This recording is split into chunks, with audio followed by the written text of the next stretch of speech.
Hello, my name is Matt Vane, and I wrote the screenplay for Pelts, which is an adaptation of the F. Paul Wilson short story of the same name. I graduated from UCLA with a BA in English and from USC with an MFA in film. Guess you could say I'm sort of bipolar when it comes to that historic crosstown rivalry. And I've been writing screenplays in earnest ever since I graduated. Now, that said, I grew up in a movie-mad family, and movies have always been an important part of my life, so after several forays into the world of breakdancing, dreams of glory in the NBA, and fronting what can only generously be called a Pearl Jam cover band, I finally got around to writing my first screenplay when I was the ripe old age of 19 years old. My wife, Brenna, who at the time was my girlfriend, she and I got ourselves a big old jug of wine to celebrate what was certain to be my immediate success. Needless to say, that first completed screenplay of mine, some coming-of-age story with the oh-so-subtle title of Out of the Blue and Into the Black, wasn't quite the cash cow we'd envisioned. Those 110 pages of white-hot heat have never seen the light of day, and the floppy disk upon which it is stored, yes, lovely old floppy disks, is sitting somewhere in the bottom of my desk collecting dust. Now, our film begins with these glimpses of the carnage that ends the narrative once we come full circle, which is something I came up with at the behest of Dario, and which I'll get into in a few minutes, but this is a good opportunity for me to say that this commentary track is going to be riddled with spoilers, so if you haven't already watched the movie or, in fact, read F. Paul Wilson's short story, now might be a good time to do that. Besides, who wants to hear me yammer when you can listen to this beautiful score by Claudio Simonetti, he of Goblin fame. So, as I was saying, that first screenplay I wrote, here we are, a dozen screenplays later, a handful of teleplays, numerous treatments and pitches and highs and lows, and I'm finally beginning to experience the pleasures and rewards of seeing my work produced. This is the first completed film from a screenplay that I wrote. Likewise, after 5 years of dating, over 8 years of marriage, and 2 daughters later, Brenna and I can finally crack open that cheap jug of wine. Only problem is I stopped drinking years ago, so I guess Martinelli's will have to suffice. And as a writer working in the movies, I'll never get to write a dedication that precedes something I wrote, but in case you haven't guessed it, this one, along with all the rest of them, is for my wife, Brenna. So, back to the movie at hand. Dario came up with this grotesque but somehow beautiful title sequence, something that I think is an adequate description of so much of his imagery. And it was shot within a real furrier's warehouse. The Pelts, dear listener, are real, and life, as they say, is truly stranger than fiction. As you can imagine, this location was an extremely disturbing place to be, and you can only envision the crew's, let's say, chilly reaction upon meeting me and learning that I was the son of a bitch who wrote the scene that had them trapped inside that location for days on end. Where was F. Paul Wilson to blame when I needed him? So, the opening image of our narrative proper. Once I knew Dario was directing this movie, I really wanted to make it into a Dario Argento film. I'm a fan of his as much as anybody else. Believe me, this is a film geek's wet dream for me as much as it is for anybody to have Dario Argento directing. And so we begin with one of the most iconic of Argento images, a killer, albeit one whose killings are different than what we think of as murder, rinsing his bloody tools with stylized black gloves on. I should say, of course, I was thrilled when I learned that Meatloaf would be playing the role of Jake Feldman, and was elated to hear that John Saxon would be playing the role of Pa. The Rocky Horror Picture Show, Fight Club, Enter the Dragon, and Nightmare on Elm Street are some of my favorite films, and as many of you probably know, this was a reunion of sorts for John Saxon and Dario Argento as they had worked together previously on Tenebrae. All right, you heard the boss. Back to work. Now, here we are. The task of adaptation begins in earnest. F. Paul Wilson's short story began with Pa and Gary creeping through the woods of the Barrens, as did my first draft of the script. Yet when Dario signed on to direct, one of the first things he suggested was exploring the character of Jake more. In Paul's short story, Jake isn't really properly introduced until the midpoint of the narrative. So this is one of the most basic lessons of turning a short story or novel into a film. They're different mediums, and what works in one doesn't always translate directly into the other.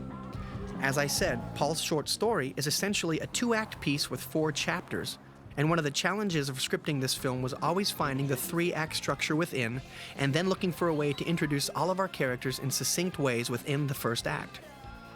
The main character of Paul's story is Jake Feldman, so Screenwriting 101, let's introduce that character and his world and his wants and his needs, as you are seeing them here, first. At this point, I should give a huge shout out actually to two instructors at USC who were so instrumental in teaching me about the concepts and rules and craft of screenwriting. James Nathan and Tom Abrams. I still refer to a ton of stuff that they taught me to this day when I'm working on my stuff. So, the raunchy strip club where we are introduced to Shanna. We really never meet Shanna in F. Paul Wilson's short story until the climax of the narrative. She's seen briefly and talked about.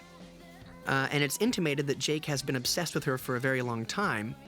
And again, my first draft was very faithful to this structure, and this change was suggested by Dario as a way of really getting into the ugly core of Jake Feldman and the dark heart that makes him tick. Here we have him going back to this room that was sort of an invention. How can you suggest an obsession with one woman at this place? So you get these sort of seedy back rooms. You get the feeling that Jake has been here many times before. This is, in fact, an addiction for him. He's very familiar with the bouncer who let him past. He pays his money. The bouncer tells him, Shauna is waiting for you. She's back in room 12. That image, such a Dario Argento image, the framing of it, the lone chair. In the script, it was written that Jake enters a dark room with a single chair, but you can never quite imagine how it will look as seen through the eyes of Dario Argento. Shanna? And here's something that's really interesting, you know, as a screenwriter working in the medium of film and television. There's always going to be a director interpreting your work. And just as my screenplay differs from F. Paul Wilson's short story, so too does Dario's movie differ from the screenplay that I wrote in many key instances. It's inevitable in a collaborative medium like film. As I wrote this scene, Jake was really more of a slave to his desire for Shanna and how she mesmerizes him. He was more timid in his worship of her. Now, I happened to be on set throughout the shooting of this film, and watching these rehearsals, I witnessed Dario, Meatloaf, and Elena Woozy, who plays Shanna, take the scene to a whole new level. Meatloaf at first began to enter the scene in the very timid way in which it was written, sort of creeping around, nervously asking for Shanna, trying to find her, and she played it much more in control of this sort of annoying little insect. On one of the third or fourth rehearsals, Meatloaf entered the room holding the money out, and he was just being a little more aggressive about it. And suddenly, everyone realized that Jake was in fact hunting. He was laying a trap, using the money as bait, playing a game. And it really brought all of the story's themes and obsessions to the forefront. Everyone in this movie is hunting for something. And because of their twisted desires, moral depravity, and the wrong ways in which they go about getting what they want, what they catch eventually turns on them. This is a good moment, I think, to mention the fact that the first completed film from a screenplay of mine, being directed by the one and only Dario Argento, is a very surreal experience. One which makes you feel that for a brief moment in time, the film gods are smiling down on you. The majority of people listening to this audio commentary track probably already know this, but for the uninitiated, Dario Argento's been making films for over 30 years now. One of his first produced screenplays was a little movie you might have heard of called Once Upon a Time in the West, and was directed by the legendary Sergio Leone. Dario's directorial debut was the stunning The Bird with the Crystal Plumage, and he's since made such horror classics as Suspiria, Tenebrae, Inferno, and my personal favorite of the bunch, Deep Red. The fact that such a giant in the history of cinema took a liking to my screenplay and that he wanted to direct it was quite a compliment indeed, one which I'll always cherish, as I will the film he made from it. This moment, too, really came about with going, how could she fend off a character like Jake Feldman as played by Meatloaf? And grabbing the chair is like the lion tamer. And if she's a lion tamer, then Meatloaf, Jake Feldman, is an animal. Again, everyone is an animal, and everyone has someone who's hunting them.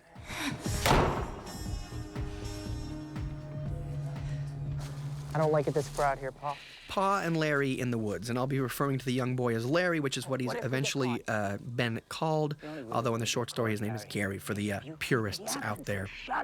This is the scene that opens F. Paul Wilson's short story and introduces us to the characters of Pa and Larry, from whom the horrors of this narrative will eventually spread. If you listen here, they're mentioning that this is Mother Mater's land. Maybe there's a reason people don't go this deep into the woods. What if something gets us? This dialogue, as you can go back and find out when you look at F. Paul Wilson's short story, is basically verbatim to the dialogue that opens his short story. This scene, in fact, follows Paul's story very closely, with the exception of the aforementioned Mother Mater owning the land instead of a character in F. Paul Wilson's short story named Zeb Foster. Zeb Foster never makes an appearance. The character does. The character never makes an appearance in F. Paul Wilson's short story. But in adapting the tale, I felt it would be very important for Jake Feldman to eventually try to figure out what was happening once he begins working with the Pelts. I thought he might try to track the coons Pa had caught and would then visit whoever's land it was. A moment here about these runes. That is amazing. These runes are a creation of Dario's. These were a big lesson for me in terms of the visual power of film. In Paul's short story, the ground is littered with a strange fern called ebony spleenwort, which only grows where structures must once have been.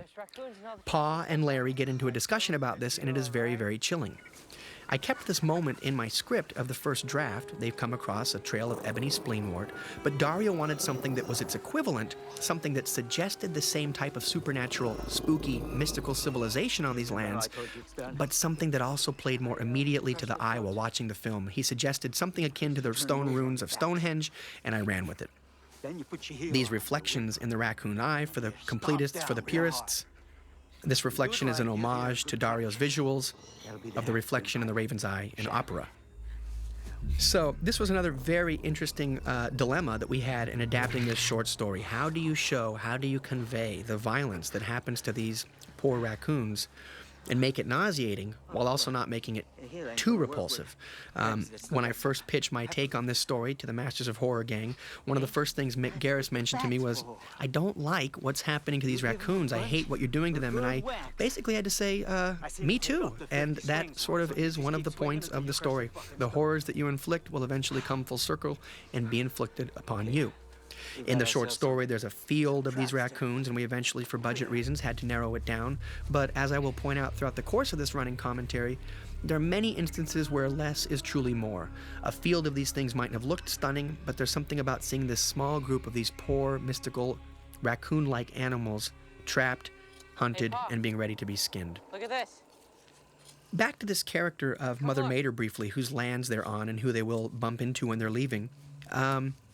Mother Mater, for me, is a combination of another character from one of F. Paul Wilson's short stories entitled The Barrens, where another group of people go into these mystical woods, combined with a Three Mothers type of character from Dario's not yet completed Three Mothers trilogy. Mother Mater is the mother of the woods where these strange creatures with their mythical pelts reside, and she is totally in keeping with, in an odd way, Paul's body of work and Dario's. So, another trick of adaptation. How can you get the chilling thoughts that run through the character's head that is expressed in the prose of F. Paul Wilson's short story? How can you get that out there for the audience to learn and know for themselves? Previously in this scene, we hear Pa talking about, do you remember what I told you? You put your boot down on the windpipes, you give it a good kick, you'll hear a crunch. That's what the bat's for. Those were all thoughts that the characters were thinking to themselves in Paul's short story as they headed out to the Barrens. And that's where I realized we got to get this out through conversation. We have to have these characters talking about it. But if Larry, in the story, has done this many times with his father, one of the things that I brought to the adaptation was making this one of Larry's first times out, if not his first time out with his father hunting. There's a lot for him to learn, and in a way it's more effective because just like Larry is unfamiliar with the horrors that they're about to perform, so are we, and we'll be experiencing it through this poor young boy's eyes, who is played brilliantly, I think, by Michael Suchanek. Does a great job with bringing that innocence, naivete, and fascination with these grisly proceedings. A good warm feeling. Now, in this scene is another one of those moments that is very, very close to what Paul wrote. It's almost identical to the scene as written in F. Paul Wilson's original short story, but it's one thing to read about it on the page, another thing, in fact, to visualize it in your mind's eye and put it into screenplay form, which is all about actions and visuals telling the story. Yet it's another thing to sit back and watch those descriptions of images as interpreted by Dario Argento, and they're that much more disturbing when you see the tools and the equipment that they use to prepare these pelts. Here we are with Shanna back at the strip club, and just as we explore Jake's character more, it was very important to explore Shanna more too. The idea of making her a lesbian stemmed from the notion of showing how self-degrading it is when she finally gives in to Jake sexually. It's totally against her nature. She doesn't even sleep with men, period, much less a man as disgusting and repulsive as Jake. So, in an effort to wear the coat, she is willing to sacrifice everything about herself and what she believes in and who she is. At her very core, she's willing to forsake that just to have this coat, just to have her fantasy of one day being seen in a legitimate fashion show wearing the world's most beautiful coat. This scene is really very cool too because it's a moment where all three of our sort of primary driving forces within the film are united. You have Jake Feldman, Shanna, and Pa as they converse, and their wants and their desires are unified. Here we have John Saxon and Meatloaf cross-cutting their conversation. This is another instance of the challenge of adaptation. This conversation that they're having actually occurs later in F. Paul Wilson's short story when Jake Feldman shows up at the barn after the carnage that occurs there after skinning the Pelts. These are thoughts that Jake Feldman is having. He literally says, you know, Pa, that piney gonif, told me he had pelts of such exquisite quality he would give me first crack at them. Where is that son of a bitch? Why isn't he here? When Jake is knocking on the door the next morning, and of course there's no answer because Pa and Larry are dead.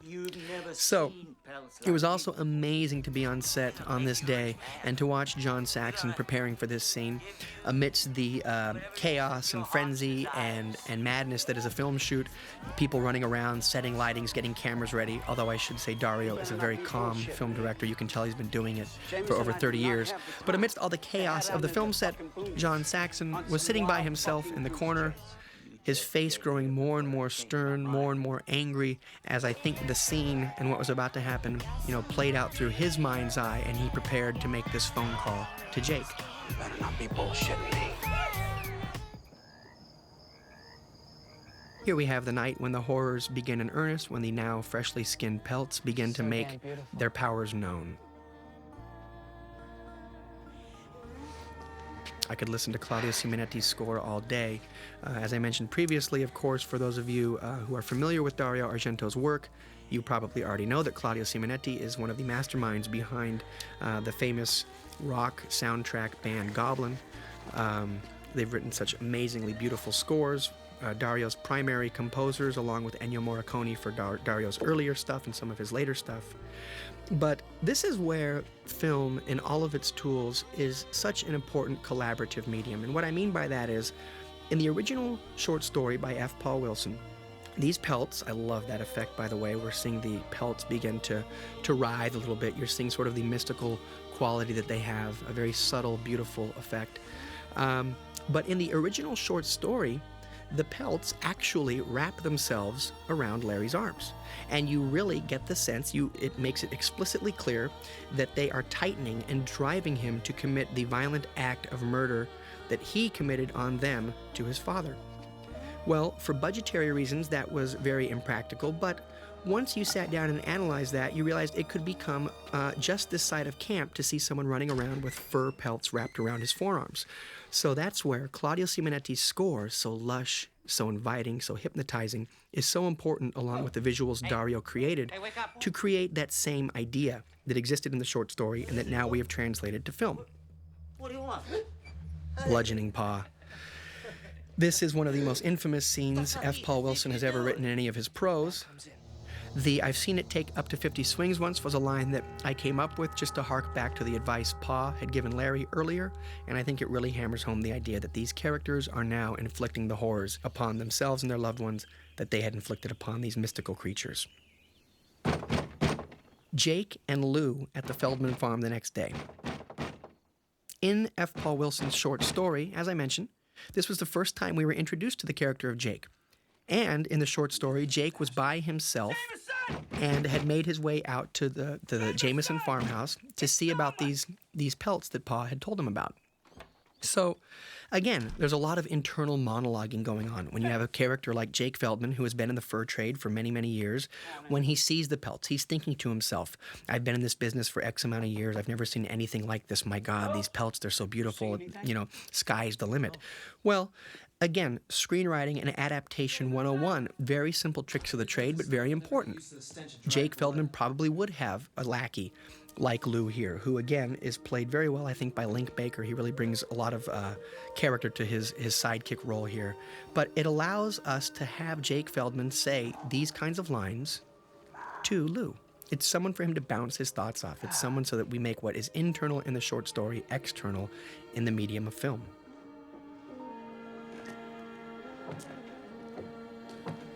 Jameson wasn't bullshitting me. So beautiful. How long we been in the fur business, Lou? Everyone on this film brought 15, such 20. amazing integrity to the look of this film, to the You ever visuals, seen anything to how like these things are guys? interpreted just, you know, on the page, the black and Nothing, white boss. page of the screenplay that I Absolutely wrote, nothing. which again would be nothing without F. Paul Wilson's short story to Pelts begin like with. these. This is a beautiful Sky's cut. the limit. That's Dario's mastery right there. Very simple, very subtle, have very anything old our school hearts technique in a way. desire. You just cut elegantly to what Fuck was is that? Jake's heart's desire. Shanna. He's going to be doing this, all of this, in his motivation for the game he is hunting. Jameson! The discovery of Larry's body. Many, many elements to talk about within this scene. In the original short story, Larry bludgeons himself to death with the same baseball bat he had used to bludgeon Pa to death with immediately after killing his father. And we know that. We see it happen. He bludgeons Pa, then he begins to turn on himself and bludgeons himself to death. Then the scene cuts out, and then we meet Jake Feldman the next day arriving at the Jameson farmhouse. I chose to cut the scene immediately after the murder of Pa, thus adding a sense of menace to the proceedings when Jake and Lou are creeping through the barn. I have to say, I don't think that element within my script was quite played out, was quite dramatized. Either it was a flaw of mine to make it not as clear as I should have, that could be an element here, that as they're skulking through this barn, there could very well be a bat-wielding lunatic behind every corner who could jump out and creating a sense of unease. But it's still there. There could be a killer lurking somewhere within this barn until we discover Larry's corpse. Now we get back to the death itself. Again, a brilliant little flashback that Dario cuts into so elegantly. Claudio Simonetti's score. We're going to get into the amazing visual effects created by K&B, which is Howard Berger and Greg Nicotero. What an incredible honor it was to have those masters of this medium working on the horrors and the effects of something that, again, I had just written on a page. It was truly a highlight for me as a fan of their work. So the death of Larry itself. As I mentioned, in F. Paul Wilson's short story, he bludgeons himself with the baseball bat that he used to kill Pa. I felt the repetition of the bludgeoning with the baseball bat beat was anticlimactic because we'd already seen it. I kept it in there, always knowing that hopefully, put a pin in it and figure out a better way for Larry to kill himself on that first draft. And once Dario got involved, I knew what had to happen. Suspiria. I wanted to create an homage to one of my favorite moments in any film, much less in a Dario Argento film, when Stefania Cassini fell into the room full of barbed wire in Suspiria. So I wrote this scene originally once Dario came on, re-envisioned it as Larry grabs all of the bear traps, all of the traps off the wall, begins to set them like this on the floor below, then climbs up into the rafters of the barn and takes a flying leap into the sea of traps below. The tension, the horror, the chill, the menace, as you see him set that one trap and you realize what he's going to do, it just makes you sick. It's grueling. This moment with Pa's corpse there, I definitely don't have tons of pictures of myself with the John Saxon mangled dummy that Howard Berger and Greg Nicotero and the rest of the madmen and women at K&B created. That was a moment where you realize, you write on the page, will usually, if you're not careful, can often be interpreted in very literal ways.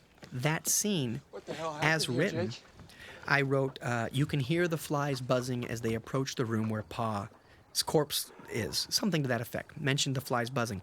As a Can you believe screenwriter, those Pelts, though? your job is to suggest as much as possible with as little as possible. It really is more of a staccato prose. You're creating something more akin to, and this sounds pretentious, I don't actually think I'm creating poetry when I write, but you're using few words to suggest a lot, to suggest an entire world. You hear the flies buzzing in my script suggests the smell, the carnage, the grisly nature of what you are to find. Lo and behold, I'm sitting on set, and the fly wrangler comes out. They begin to sprinkle flies all over John Saxon's mangled head, and it was a moment where I thought to myself, oh my God, only on a Dario Argento film. I was repulsed looking at the monitor as these cold little flies were creeping over the sucrose. My face is kind of distorted. I look over and Dario's smiling, and he turns and he says, oh, I love the flies. Only on a Dario Argento film. And of course he does. If you're a fan of his work, Phenomena certainly is all about insects and their relationship to human beings. So, now they're going to be bringing the Pelts back. We've now made it clear, we've set the goal that for the remainder of the film, up until the end of Act 2, the goal is making the coat from the Pelts. Jake wants to make the perfect coat. There's a big international fashion show coming up within the next month called Sirio, which is an homage to Dario Argento. Again, once I learned he was on this film, Sirio is one of the pseudonyms Dario worked with in his early days as a screenwriter. And so the fashion show Sirio is what they want to have the coat ready by. And as you can imagine, Jake, as he will shortly say here, already has the perfect model in mind. Again, the bigger goal, interspersed with the more important goal. What Jake wants is Shanna. What he needs is this hit at Sirio for his business.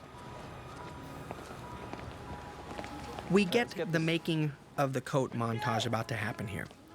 How do you introduce this insane sea of pelts to this crew of people and realize how sort of mystical and there's something more about them? F. Paul Wilson's short story has, I believe, 1 or 2 sentences about everything went swimmingly until the factory workers noticed the pelts and began to scurry away.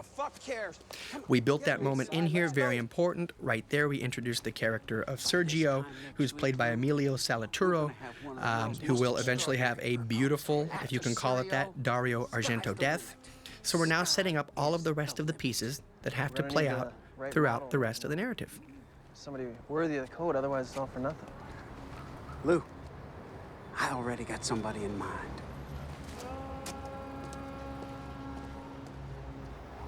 Those pelts. Well, here we are, a very explicit introduction to Shanna's private life. Her lover, of course, in the throes of passion. In the first draft, I should say, this was actually the way in which I was going to introduce Shanna and her sexuality. You would see one woman there, and you might assume that this woman on top was Shanna until the knock at the door, and the real Shanna popped her head up. Of course, this changed, and it wasn't quite the reveal it should have been once we realized we need to put Shanna and Jake's obsession with Shanna up earlier in the narrative. So this now has the effect of being much more gratuitous than it was originally intended to be, although nothing wrong with a little bit of gratuity here and there, I don't think. Jake comes in, he makes his intentions clear to Shanna. This was originally a phone call that Jake made to Shanna from the factory floor as he watched the workers create the coat. Man, how many times do I have to tell you I'm not into that? And in F. Paul Wilson's short story, this is the first time the character of Shauna is mentioned and then quote-unquote introduced over the phone. Again, film being a visual medium, much less interesting to have 2 characters talking on the phone, especially since I've already sort of gone there with Pa and Jake talking on the phone. I don't want to have a film with too many phone conversations going back and forth. So it made much more sense to have Jake visit Shanna at the strip club where we could have them have this encounter in person. And because these actors had so much chemistry together, there really is a sensual quality to this interaction. Absolutely glorious, I think, scene between these 2 right here. Well,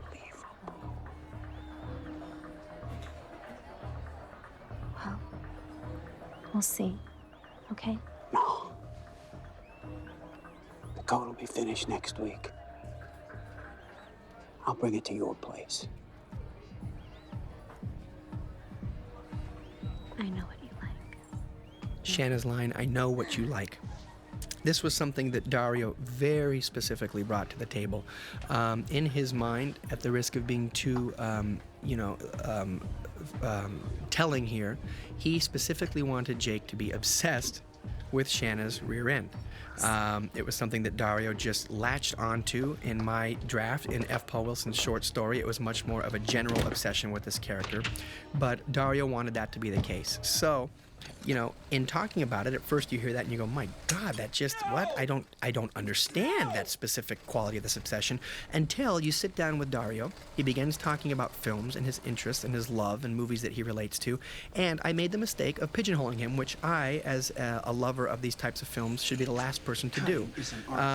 Of course, Dario is interested in more than just horror films, horror directors, other, films in the genre. And in talking about Jake's obsession with Shanna and that particular aspect of her anatomy, he was citing films like Claude Chabrol, Claire's Knee, Louis Buñuel, and Tristana, and all of these types of films where characters latch onto very specific fetishes and obsessions. Here we have the making of the coat montage proper, in which we really hammer home how the Pelts work. Whatever anyone does to the Pelts, they do to that person in return. All of these self-inflicted deaths were part of my own creation. They didn't exist in F. Paul Wilson's short story, and on a crass level, yes, they're there to up the gore quotient and body count within this film for the gore hounds and within for the people who come to a Dario Argento film, or even before that, just when I was writing the script before I knew Dario was involved, just to see more of this type of grisly horror.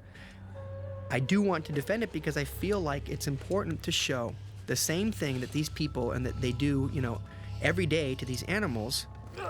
This brings it back to how horrific it is, how much blood is spilled to make these coats that people take for granted just to wear to a fancy dinner party or on the runway or out to a movie premiere. It was a little bit of a leap in logic that the coat is made from the Pelts, but that only inflicted its revenge upon, Jake and Shanna and Pa and Larry. Many hands are involved in the making of this coat from these Pelts, and although only doing their job, I felt the people responsible should still get their comeuppance. Even though you're only doing your job, it isn't an excuse from the punishment of the horrors you've inflicted. All it'd take is two of the coons from wherever Jameson trapped them. This was a great idea, and this is where F. Paul Wilson is such a fantastic author and storyteller, and he's a screenwriter, and he's written many teleplays in his own right. One of my goals in this film, if not one of my most important ones, was to do right by F. Paul Wilson. He'd taken a chance on me. He'd let me run with this story and pitch it to the Masters of Horror guys. And I always wanted him to be aware of the changes I was making. And if he wasn't always 100% behind them, I'll get to the biggest one toward the end of this film, he certainly then could understand why I was doing what I was doing to turn it into a film. And I'm happy to say he has seen a cut of this movie, and he's very pleased with how it turned out. He said that it's amazing to see that, in essence, his short story is still intact amidst the changes I've made, and he was very happy with the screenplay I ended up writing from his short story.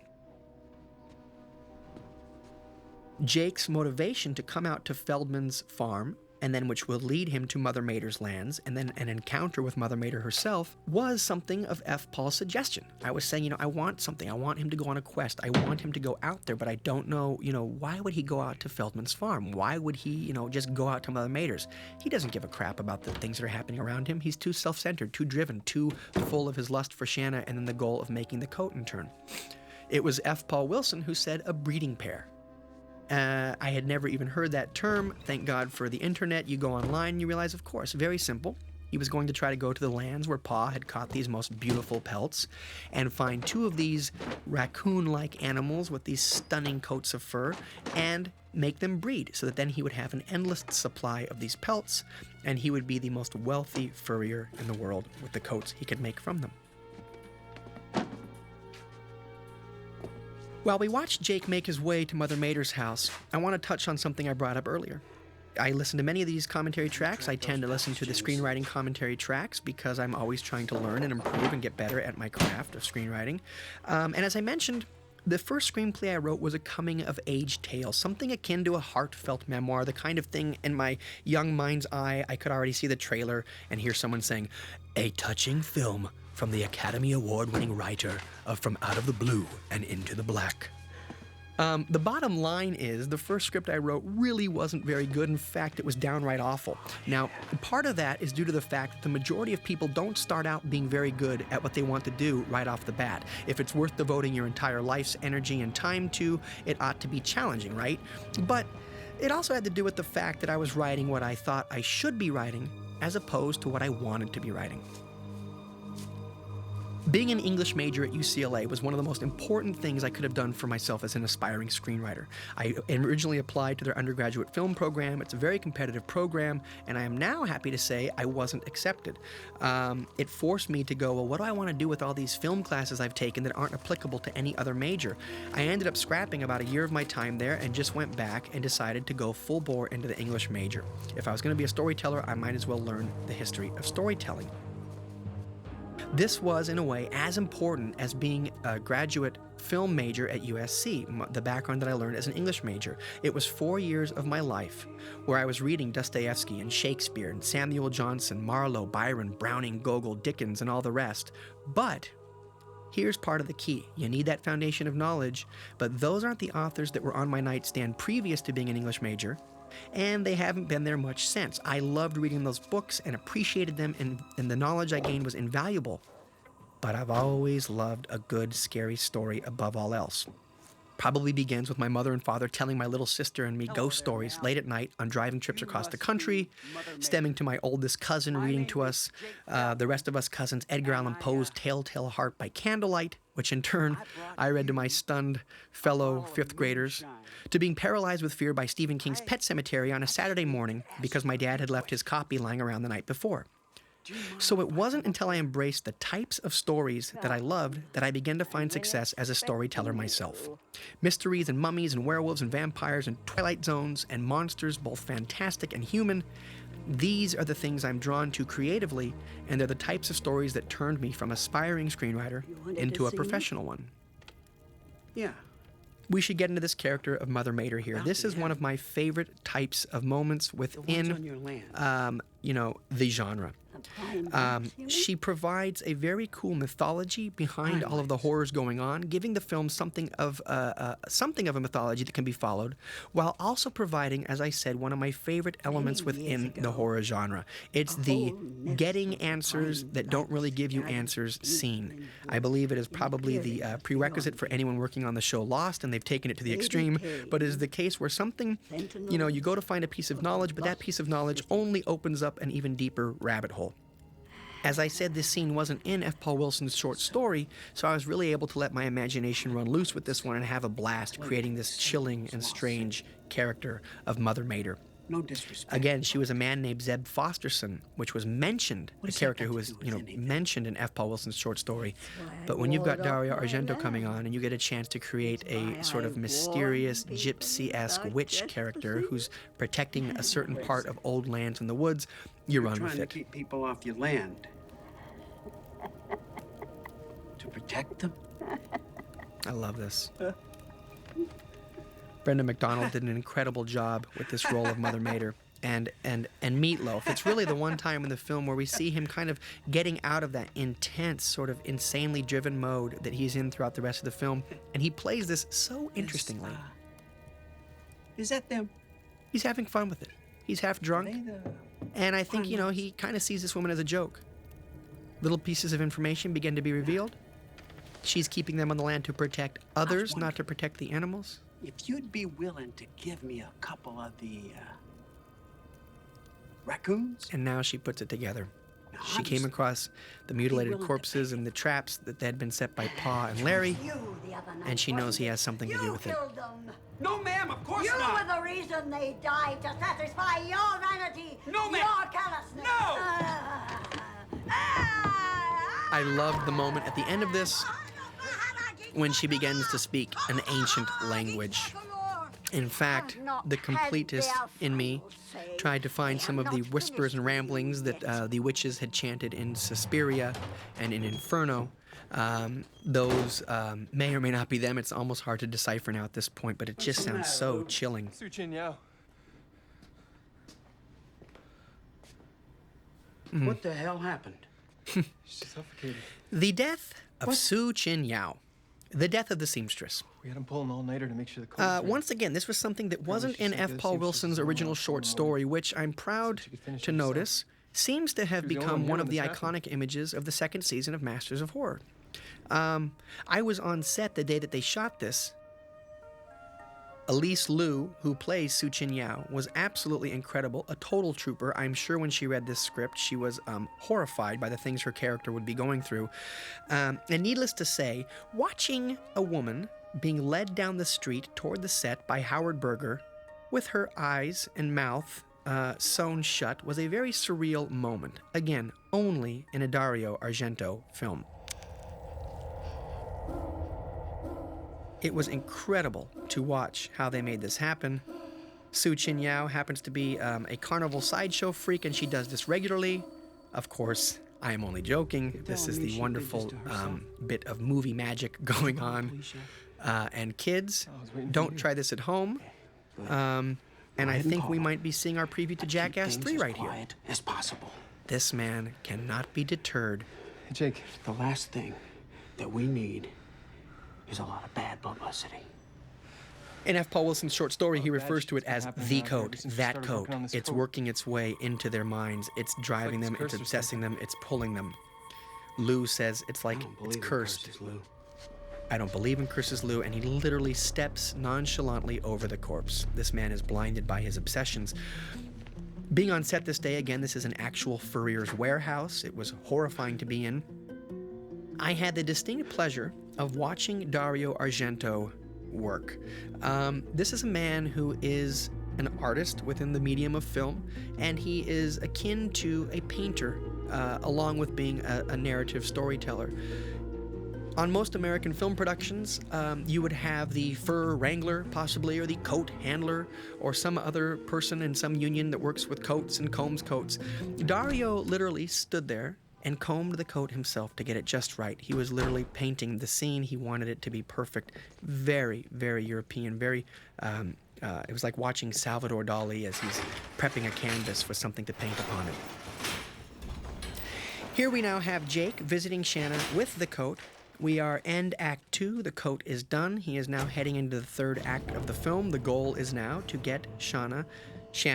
There's always a discussion, is it Shanna or Shauna? And I think you'll see that even Meatloaf calls her Shanna at one point and Shauna at another. He visits Shanna and wants to get her to wear the coat so that he can have his ultimate goal. He can shouldn't finally have get come the here, thing he's Jake. been hunting, which is her body. This scene and the rest of the film plays very, very closely to the narrative as laid down in F. Paul Wilson's short story. Very specific snippets of dialogue, very specific interactions, some minor changes due to budgetary constraints, and of course expanding certain beats and contracting certain beats, which I'll get to. But this is now, it's almost like to make this film, you expand it, you flesh it out, you find different things within the characters, you find the 3-act structure within, and it's like you go off on your own, hoping that those breadcrumbs will lead you back to the end of the story proper, so you can find your way home and out of the narrative. And we are now back hardcore into F. Paul Wilson's short story and what he laid down. As they're getting ready to try this coat on, and you see the Pelts playing on Shanna's greed and obsessions, and twisted as they are, which is, she is in love with herself. She wants to be a legitimate supermodel. She wants the world to love her, and the coat will work on that and cause her to give up what is most important to her, her body, her sexuality. As I said, she doesn't even like men, yet she's willing to go all the way with this grotesque furrier Jake Feldman. Jake, too, is about to get what he wants, and we have our film heading into its climax. While this plays out, Very good chance. when I was mentioning the types of stories that I love, and the types just of give it tales to that I like to tell, and how that led to me finding chance. success as a screenwriter, that was also sort of a long way of get leading them a me chance to to mention audition. some of my favorite writers. Stephen King, of course, I've mentioned him already. His alter ego, Richard Bachman. Neil Gaiman, James Ellroy, Edgar Allan Poe, Richard Matheson, Rod Serling, H.P. Lovecraft, and my favorite of them all, champion mojo storyteller Joe R. Lansdale. It was my love of Joe Lansdale's work that led me to more and more of his contemporaries, one of whom is the man of the hour, F. Paul Wilson, the author, as you know by now, of this short story, Pelts. In a nutshell, I flipped out for Pelts. I knew that the Masters of Horror guys were looking for stories for their second series of films, and I was madly going through the libraries and my books to find something that would be appropriate for them. Joe and I were actually set to do something together ourselves. That eventually fell through. Joe ended up doing a piece of his own. But when I came across F. Paul Wilson's short story, Joe is such a decent man, he made an introduction for me to F. Paul Wilson. I pitched Paul my take on the material and how I would turn his short story, which is about 19 or 20 pages, depending on which volume you find it in, into an hour-long movie. Paul loved what I had, gave me the go-ahead to run with it.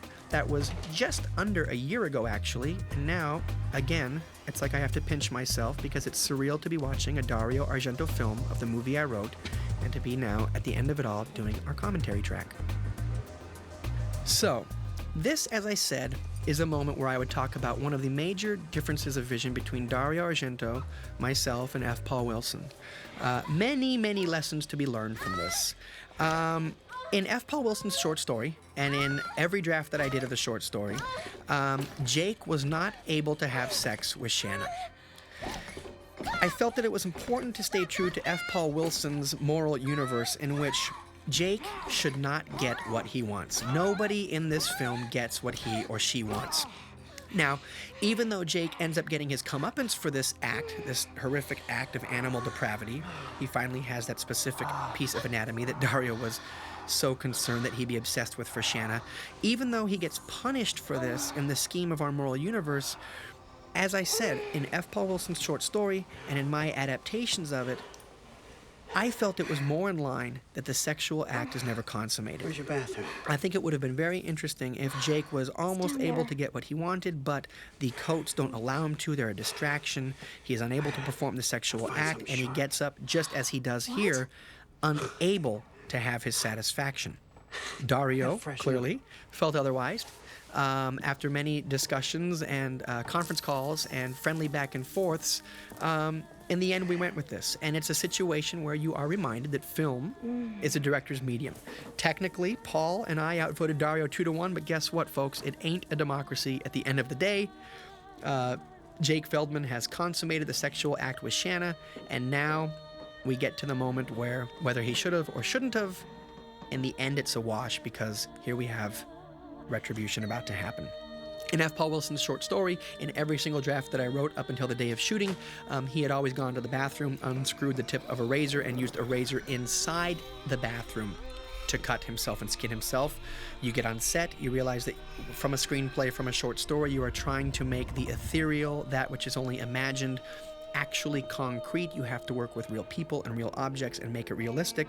Therefore, he finds a gigantic, huge knife on the table in the kitchen. I loved the sound design there, how they had the raccoons, you could hear them purring and moaning, driving Jake to do this horrific deed. For a lot less. And now we get the making of the skin vest. This was the moment in reading F. Paul Wilson's short story where I have to admit I was convinced I had the perfect tale to tell for a Masters of Horror film. Where the hell else are you going to be able to get away with portraying someone in very vivid description, turning his own torso into a skin vest? And, the Masters of Horror guys were sort of, I think, again, Mick Garris is one of the sweetest men you'll ever meet, fittingly repulsed by this imagery as it was written in the script.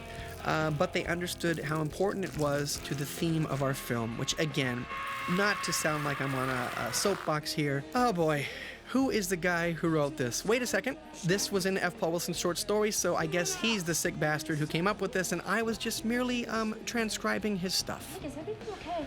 Very horrifying thing, and again, K&B and Howard Berger and Greg Nicotero, my God, the guys are truly horror artists. It's stunning. And here's the line. My work of art. Jake's work of art is now, he's turned himself into his work of art. What he has done has been done to him. Boy, it's a squishy episode. It is one wet episode, I tell you. as I've said previously, many times throughout watching this film, where you've gone, it was one thing to read it, one thing to then imagine how it would play out on the screen and visualize it in my mind's eye and put it into a screenplay, and it is entirely another thing to watch Meatloaf, having skinned himself, chase Shanna down the hallway. My God, piece of flesh there, falling off of his belt. Wow. So here's the thing, though. Again, it's grotesque, it's disgusting, it's horrific, but you know what? That's what it should be. And it's very, very simple, and it elucidates the theme. Shanna is running away naked, save for the coat of fur that she wears. She is literally one of the hunted animals now. She is literally wearing the pelts of fur that were ripped off the other animals just for vanity. And she is now trying to get away from the man who did all of this, from the man whose business and industry is responsible and leads to the creation of these horrific acts. Jake, now fully possessed by the pelts and the madness, will stop at nothing to get what he wants, leaps into the lift,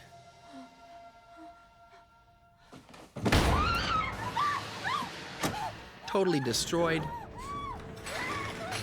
If it isn't clear to you, it was very clear in F. Paul Wilson's short story. I tried to make it very clear in my screenplay, and I think Dario has done a hell of a job visually interpreting the motif of cages. In F. Paul Wilson's short story, my adaptation and Dario's filming of it harks back to the moment when Pa and Larry came across the raccoon, who had chewed its own paw off to escape.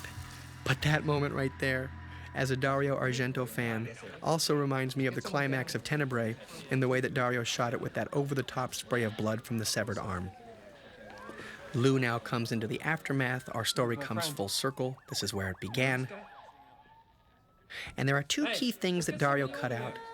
He believed that the theme and the politics of the movie were clear enough without being too over the head with it. We originally had a police officer notice Shanna's severed hand, and he literally echoes Pa's line of, "You really must want to get free to chew your own arm off, to rip your own arm off." And then I had Jake's assistant Lou utter the cryptic line as we fade to black, "All that blood spilled for a coat." I liked the line. It might have been too on the nose, but Dario felt like our politics and our themes were clear, and I also don't think that he wanted activists and everyone else all over him for this film. So, Pelts. I hope it's clear to you that I couldn't be more proud of the movie that was made here.